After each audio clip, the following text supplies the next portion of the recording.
أهلين وسهلين ومرحبتين، كيف حالكم؟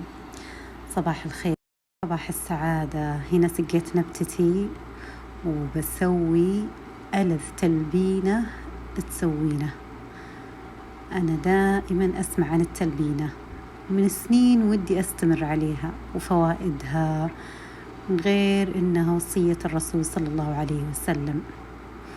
هنا جبت كوب حليب وكوب موية، وهذا دقيق الشعير، وهذه بحط منكهات، خلطة الكرم فيها هيل وزعفران زي خلطة القصيم، بس هذه طبيعية بدون ألوان صناعية. بحط شوي مية ورد. هذه المقادير من عندي بطريقتي. دائما نكهة الشعير ما تتقبلين والتلبينة، كنت بحط منكهات علشان أتقبل إني أستمر عليها بإذن الله وأشوف النفع والفائدة. أقل شيء تستمرين عليه شهر. هنا شغلت النار. بسم الله الرحمن الرحيم. الحين نبدأ وضع المقادير. أحط الحليب، كوب حليب. تقدرين تستغنين عن كوب الحليب، بس هي ألذ تكون كوب الحليب. وكوب موية تحطينه بالتدريج، لا تحطينه على طول، لا تحطينه الحين، انتظري شوي. إذا حطيت الشعير تبدين تحطينه على التدريج، ممكن ما تحتاجين الكوب كله، عشان كذا تحطين بالتدريج، ما تصير ثقيل ولا خفيفة. تشوفون القوام آخر شيء. شوفوا حطيت 3 ملاعق شعير من تمر نجدية. أنا أخذته هذا نظيف مرة ما شاء الله تبارك الله، ممتاز. وأهم شيء عندي إنه يكون نظيف وتصير طازج، مطحون طازج، ومعروف من وين جايبينه، من مزارعهم ما شاء الله تبارك الله. مزارع يعني القصيم مرة أحبهم ما شاء الله، أخذ منهم كل شيء. هنا أخلط. لا تخافون يتعقد كذا أول ما تخلطين كذا وتحطينه، بس لا تخافين يبي تفكك معاك. هنا حركته ثقل. بعد ما ثقل الحين أفكك أحول العقد، بعدين أحط الموية شوي، ممكن ما أحتاجه كله مثل ما قلت لكم. والحين أفكك العقدة، أحاول اللي يتعقد، بعدين أزيد ثقل شوي الخليط وأزيد موية. أحاول شو اسمه، لا إله إلا الله، ما يصير خفيف ولا ثقيل، عشان ما يصير خفيف بعدين ما ينفعك، ولا ثقيل عاد. بسم الله. هنا طاحت الملعقة وغسلته ورجعته وحركت الحين، وحاول أحط. يتبي زيادة موية ما شاء الله تبارك الله. الشعير فيه بركة عظيمة سبحان الله، غريب سبحان الله العظيم. عشان كذا كان طعام يعني الفقراء وكذا والأولين. وحطيت الموية كلها، احتجت يعني كوب موية بالضبط، نفس بعض كوب حليب. وهنا حركت، شوفوا ما شاء الله اختفت العقد والتكتلات، راحت مرة تماما ما شاء الله مع التحريك المستمر مدة 10 دقائق.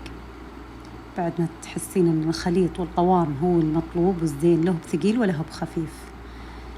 بعدين نحط دبس تمر، ممكن مقدار ملعقتين كذا كبار. حطيت الحين ما شاء الله تبارك الله، شوفوا لونه جنن. بعد ما حطيت الدبس الحين بحرك، والقوام مرة يجنن والريحة تجنن. الحين بحط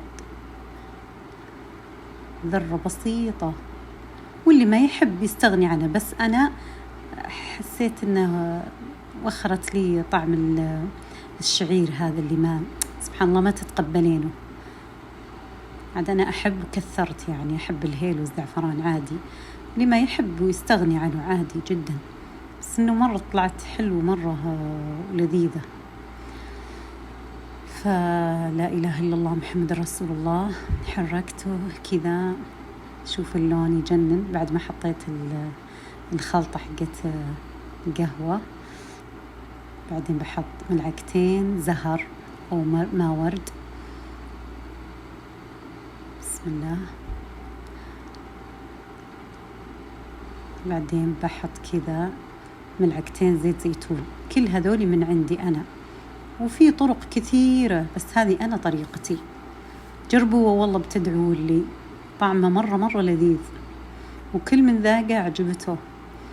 كأنه صارت كأنه حلوة البحرين. مرة لذيذة وحلوة، تستمرين عليها. أحيانا سبحان الله العظيم من النكهة اللي مو زين، وحطيت هنا ملح شوي وذرة فلفل أسود. هنا ذقته يجنن طعمه، مرة طعمه لذيذ، كأنه حلوة البحرين أقول لكم، مع الهيل والزعفران وماء الورد. هنا بحط عسل سدر، مرة حلو هالعسل هذا، ما آخذ إلا من عنده من تمر نجدية. بعدين بحط كذا على الوجه شيء بسيط كذا ملعقة علشان الفائدة، وعلشان شوفوا ما شاء الله قوام العسل، مرة ما شاء الله العسل ذا طبيعي 100% ما شاء الله. حطيت شوي كذا مقدار ملعقتين صغار كذا. حطيت على الوجه حبة البركة سميرة، والرسول اللهم صل وسلم عليه موصي فيها، والتلبينة موصي فيها اللهم صل وسلم عليه. يكفي إن وصية الرسول اللهم صل وسلم عليه.